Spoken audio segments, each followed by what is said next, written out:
kung hindi alam ni Senator Amy Marcos ang ginawa ng kanyang sister-in-law na nakipag-meet up sa Smartmatic. O unless kasabwat ka.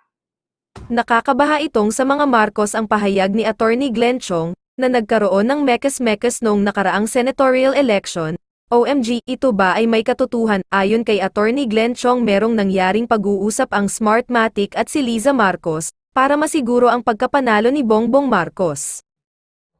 Okay? Iniwas ko yung camera, ayokong makita niyo kung gaano katarantado itong si Kuting. Wala naman talagang pagmamahal sa bayan. Nabunyag totoong ugali ni PBBM. Ayon kay Maharlika, masama ang ugali ni Pangulong Bongbong Marcos, at hindi ito totoong nagmamahal sa bayan. Ito ang aalamin natin sa video na ito. Kung bago ka lang sa aking YouTube channel, baka pwede makahingi ng like at subscribe at click mo na rin ang notification bell para updated ka sa aking nilalabas na bagong video. Salamat po. Makinggan natin ang pahayag ni Maharlika. Okay. Mga palangga, observation ko ba at observation nyo magkaiba? Diba? Magkakaiba ba tayo ng opinion? Pero this time, paano yan, Senator Amy? Alam na alam mo ano mo, ang sister-in-law mo. At ito para mga kababayan, ipapakita ko sa inyo yung text message ng staff ni Liza Ahas Araneta during the period of election. Okay. Ito na, hold your breath. Ayan. Basahin natin yan, mga palangga. Okay? Ayan po ang kanilang conversation sa kay Attorney Glenn. So, ano yan? Good afternoon, Attorney Glenn. Per Lam's instructions, Lam is Liza Ahas, Liza Araneta Marcos yan. Ang ibig sabihin niya yung ano niya, quote ano niya. Tawag sa hitad na yan. Per Lam's instructions po to ask if you can attend the meeting with Smartmatic tonight at 6:30 p.m. Venue, 5600 South Superhighway, corner Arellano Street. Kindly confirm ASAP po if you can attend so I can send you name to Attorney Vic Rodriguez. Okay? So yan ang ano dyan, ang message. Sabi niya, I don't want to pick a fight. Sabi ni Attorney Glenn Chong, this was September 14. I don't want to pick a fight with anyone except Smartmatic. Pero kung hahamunin ninyo ako na patunayan yung mga sinasabi ko sa aking sinumpaang salaysay, ikinagagalak kong paunlakan kayo anytime. Ito yung patunay na salaysay, number 26. Ito yung sa affidavit niya. Ito, i-move ba natin yung kanyang affidavit? Okay? Nakita niyo mga palangga? Yan yung affidavit ni Attorney Glenn Chong. Okay? So, kung gusto niyo basahin yan, i-remove ko na muna. Okay. Kung gusto niyo basahin yan, puntahan niyo sa kanyang Facebook page. Nandiyan yan, mga kababayan. Stop na natin itong screen. Wala na tayo papakita. Alright. Para lumaki na yung alindog ko.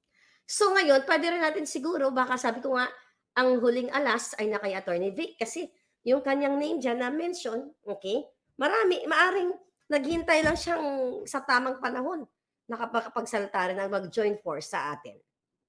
Di ba?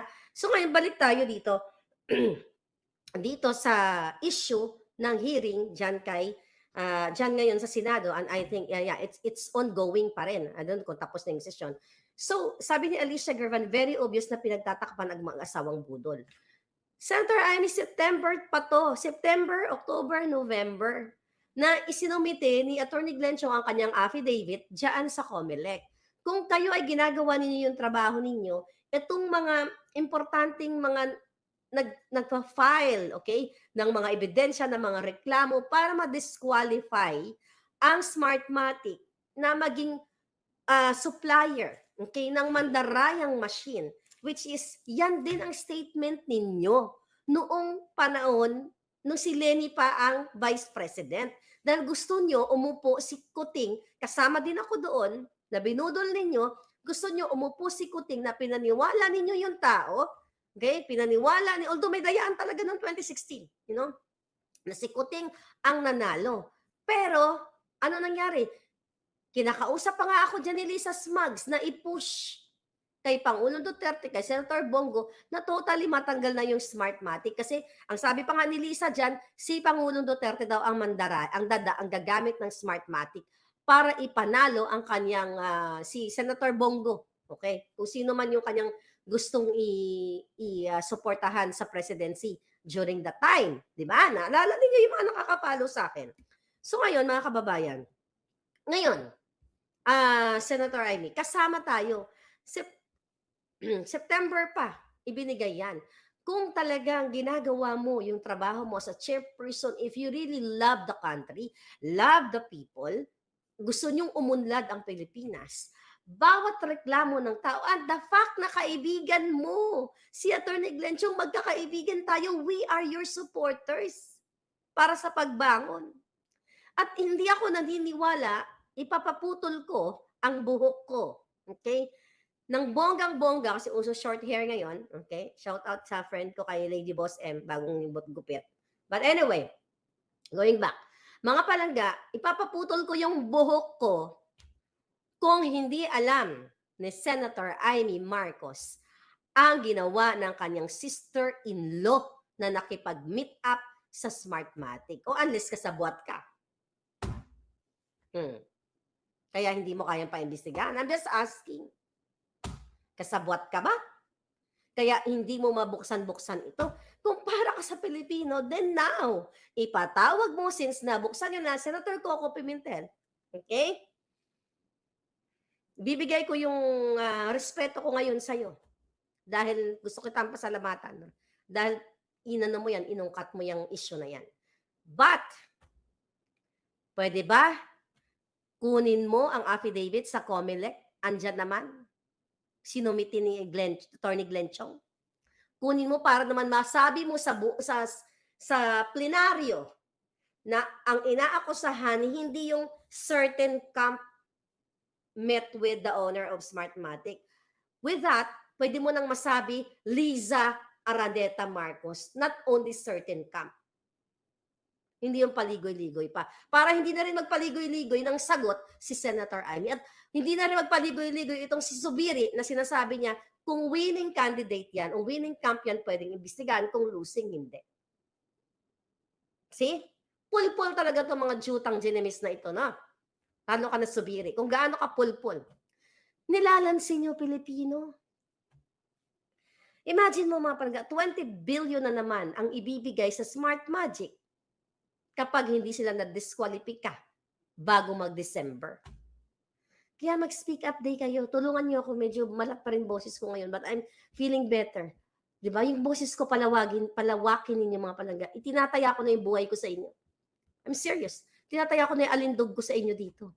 You have to help me. You have to help each other para mapuruhan na natin to mga ito. When I say puruhan, matanggal na yung Smartmatic o matanggal na itong mga hayop na to. You know why?